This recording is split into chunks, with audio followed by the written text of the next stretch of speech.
Hi there, Ms. Lams here. In this video, we are going to talk about p-values. So just I want to let you know that I will make this video around June 2022. I just want a disclaimer to say that I'm not an expert in statistics. So here is just some very brief general guidance. So please feel free to research further. So these are some of the common statistic tests that we use in IB. For instance, such as t-test, ANOVA, Post-hoc test, syllabus test for R-value, and chi-square test. So all of these tests, at the end of the day, you will have a p-value. And based on the nature of the statistic tests and their purposes, they might have slightly different meaning and reporting style. So this is just a brief overview of some of these statistic tests later. Now, what does p-value mean? Okay, because all the statistic tests will involve the use of p-values. So if you look at the definitions, it means probability values.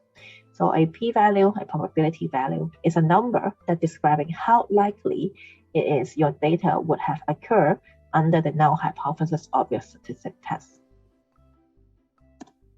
So because they mentioned about null hypothesis, so let's talk about null hypothesis. So all statistic tests should have a null hypothesis. And later on, we'll talk about the alternative hypothesis. So a null hypothesis is a formal approach to decide whether a statistical relationship in a sample reflect on a real relationship in a population, or is it due to chance? So the logic of this null hypothesis testing is that we assume that the null hypothesis is true, finding out how likely your sample result will be. And if this assumption were correct, and then make a decision. So whether we will accept or reject the null hypothesis. So if the sample result will be unlikely if the null hypothesis were true, so that means if the null hypothesis is not supported, where p-value is more than 0.05, then the null hypothesis is rejected and in favor of the alternative hypothesis. If the sample result will not be unlikely, that means p-value is bigger than 0.05, then the null hypothesis is accepted. So this is the reference, and please feel free to refer to it. I will put this link in the video description below. So when we form the null hypothesis and our alternative hypothesis, so for example, when we form the null hypothesis, we usually say, A has no effect on B. So for example, in this case, is application of biofertilizer X do not increase plant growth. Okay. And then meanwhile, on the alternative hypothesis, that means, like, for example, the application of biofertilizer X will increase the plant growth. Okay, so what is the relationship between the two? So you set up your null hypothesis and then find out the p-value.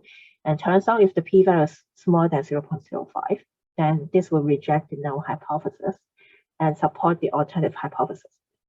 Okay, so that's how it works. And it's in the experiment, it's okay that your p-value could be bigger than 0.05. And this means that you will accept the null hypothesis and simply means there's no effect relationship between A and B. So after conducting this statistical test, you will obtain a p-value like we've mentioned before. And all statistical tests will have a confidence levels. Generally, in the scientific community, we need to have about 95% confidence level. That was accepting about 5% significant level. So what we mean by significant level means that it describes how likely it is your data would have occurred under the null hypothesis of your statistical test. So in simple language, basically you will be doing a lot of comparing the p-value compared against 0.05, the significant levels. And if it's smaller than 0.05, then you'll reject the null hypothesis. Okay, so when the null hypothesis is rejected, then we can be at least 95% confident that what you claim or what your statistic test does is significant and not due to chance. Of course, if your p-value is really, really small, then you can be even more confident in your statistic test. So for example, if your p-value is more than 0.01, then the significant level is 1%, then you are 99% not due to chance that this happens, okay, and so on. So just now we mentioned that these are some of the statistic tests that you might come across in IB biology, such as t-test, ANOVA, Post-hoc, syllabus test for R-value, and chi-square test. Here we go. Okay, so this is just a brief summary of statistic tests. Of course, you should research a little bit more, okay, as you were doing your IA or your EE or revising. Okay, so let's go further. So first of all is t-test. So you will use it when you're comparing two discontinuous items. So for example, you're looking at the effect of green tea on plant growth. Okay, so then you will have two sets of data.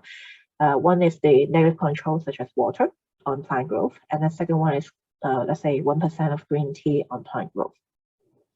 So again, you need to have about 10 to 15 repeats, so then you have enough repeats to conduct this t-test.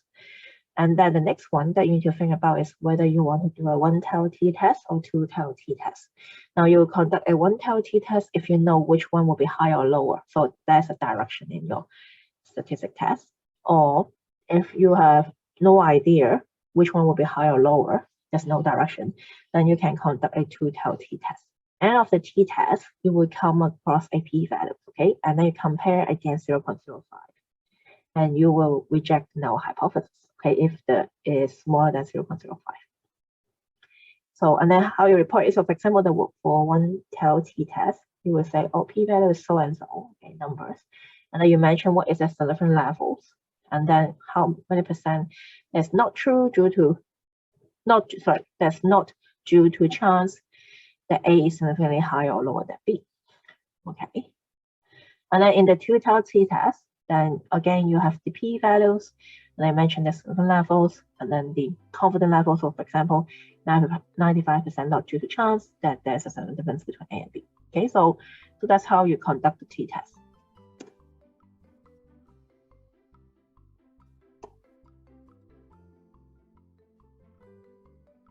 3, 2, 1.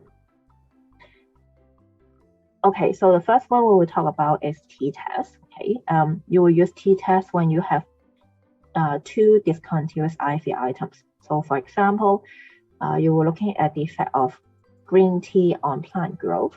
Then you will conduct two sets of data. One is the negative control, such as water in plant growth, and the other one will be green tea in plant growth. Okay, so again, you need to have 10 to 15 repeats in order to have enough data to conduct the t-test. Then the next stage you need to think about is whether you want to do a one-tailed t-test or a two-tailed t-test. Now, you will only do a one-tailed t-test when you know which side is higher or lower with a direction. But if you're not sure whether there will be any directions, which one is higher or lower, then you can conduct a two-tailed t-test.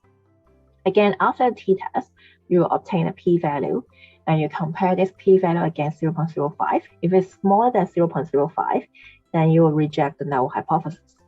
Okay, and so how we report it is that, first of all, we mention the p-values, then we mention the significant levels, okay, and then we mention the confidence levels, okay, that is not due to chance that A is significantly higher or lower than B, okay, for one-tailed t-test, and then same for the two-tailed t-test, okay, that is not 95% not due to chance that there is a significant difference between A and B, okay, so that's how we conduct the t-test.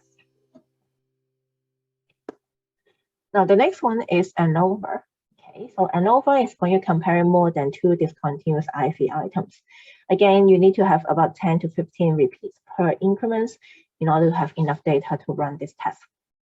Now, for example, what we mean by more than two discontinuous IV items. So for example, you're looking at the effect of green tea and black tea on plant growth, then you will have 3 sets of data, the negative control, the green tea, and the black tea, okay? And then the relationship with post-hoc later on, okay, we'll discuss a bit more. But at the end of the day, in the ANOVA, you obtain a p-value, and again, you will compare against 0.05.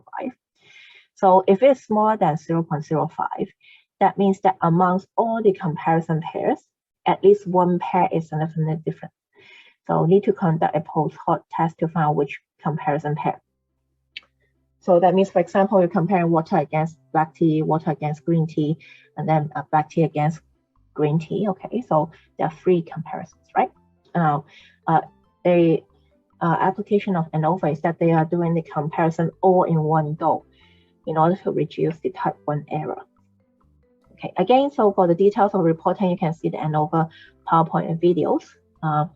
Yes, next one is 2 key post-hoc tests. Okay, So you run this test if your p-values in ANOVA is smaller than 0.05. So you will use after ANOVA, and using the SPSS software, okay, you obtain a table and look through the table, and if the comparison pair has a p-value smaller than 0.05, then it's significant difference in that comparison pair. Again, for details of the reporting, you can see the ANOVA and Post-hoc in SPSS video and PowerPoint. Okay, then the next one is significant test for R values. So R value is basically the Pearson correlation coefficients.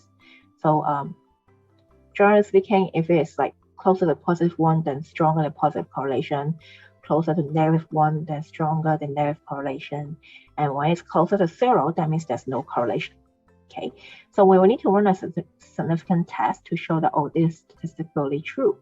So then you will only do this when your IF is continuous and have at least 5 increments or more. So then you can establish a trend. For instance, you are looking at the effect of temperature on enzyme activity. So you're looking at the enzyme activity at, let's say, 20 degrees, 40 degrees, 60 degrees, 80 degrees, and 100 degrees Celsius. Okay, so that is what we mean by the increments. And each increment should have 5 repeats. Okay, and then so you will need to use it after you have calculated the R values. And at the end of this significant test, you will obtain a p-value. Again, if it's more than 0.05, we will reject the null hypothesis. And this is how we quote the test for the significant test for the R values. Okay, and then the next one is chi-square values. Okay, so chi-square test. You will need to do that in topic 4.1 for the 2016 syllabus.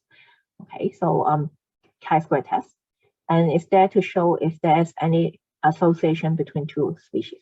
So that means that, for example, in a plot of land, you want to see that, oh, if species A and species B tends to grow together or not together. Okay, so that's the idea. Now, because you're only looking at 2 species, so therefore, it's the degree of freedom is n-1, which is 1. Okay, so then what you need to do is you would calculate a chi-square values, and then you will check the table. And here you can see that the degree of freedom is 1, and at 0.05, okay, p-values, okay, then you compare against 3.841. So you calculate the chi-square values, and then if it's bigger than 3.841, that means that the result is statistically significant. P is more than 0.05, and null hypothesis is rejected. So there is a significant difference between observed and expected frequency. So in the end, you will say that, oh, there's association between A and B.